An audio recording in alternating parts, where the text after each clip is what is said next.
আসসালামু আলাইকুম। ভিতরে এটা ভৈরব মিলন কমপ্লেক্স। এটা ভৈরব পৌরসভার সামনে এই দোকানটা বানাতে হবে। এটা মূলত জুতার পাইকারি দোকান। এখানে সম্পূর্ণ রং থেকে ধরে সবকিছু করা আছে। যদি কারো লাগে ভৈরব,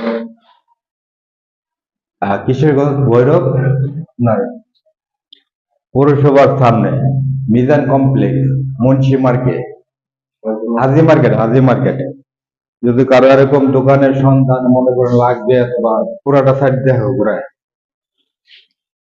দোকানে কিন্তু এখন রং যাবতীয় রং করা আছে। শুধু এসে যদি এরকম কোনো জুতার ব্যবসায়ী কোনো ভাই দোকান নিতে চান, অবশ্যই যে নাম্বার দেওয়া থাকবে সেই নাম্বারে যোগাযোগ করবেন, ইনশাল্লাহ কথাবার্তা বলা যাবে, বলে এটা ভাড়া দিয়ে দিব, ভাড়া দিয়ে দিব। মিজান কমপ্লেক্স 235 নম্বর দোকান। দোকানটা হলো 235 নম্বর, দ্বিতীয় তলা। হ্যাঁ, হ্যাঁ, দ্বিতীয় তলা। এদিকে দ্বিতীয় তলা। এখানে শত শত পাইকারি দোকান আছে, কিন্তু শত শত পাইকারি দোকান আছে, আশেপাশে আরো দোকান আছে। প্রচুর জমজমট দোকানটা।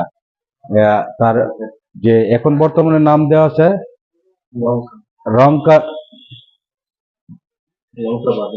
রংকা ব্রাদার্স দেওয়া আছে। আর ইটালি ব্যাগ সাথে যে দোকানটা, ওদিকে আরো জুতার দোকান আছে এখানে, যে সাইনবোর্ডটা সহ দেওয়া।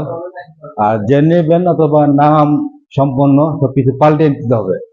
ভিতরের সাইড অল সাইড কিন্তু দোকানে রং করা। আর যে ব্যক্তি নিবে অথবা ওই এই সাইনবোর্ডটা কিন্তু তার নিজের পাল্টাতে হবে। আর যদি মনে করেন কারো এখানে ভিতরে টাইস করতে হবে, এখানে টাইস না, এটা ভ্যাকসিন করা আছে, প্লাস্টিক জাতীয় ভ্যাকসিন করা আছে। যদি টাইস যদি মনে করেন টাইস করতে হবে, আলোচনা সাপেক্ষে যদি প্রয়োজন মনে করেন, হ্যাঁ ভাই আপনারা টাইস করে দিবেন, দোকানের মালিক যারা আছেন তারা টাইস করে দিবে, ইনশাল্লাহ এই আলোচনা করে টাইস করে দেওয়ার ব্যবস্থা করে দিব। ভৈরব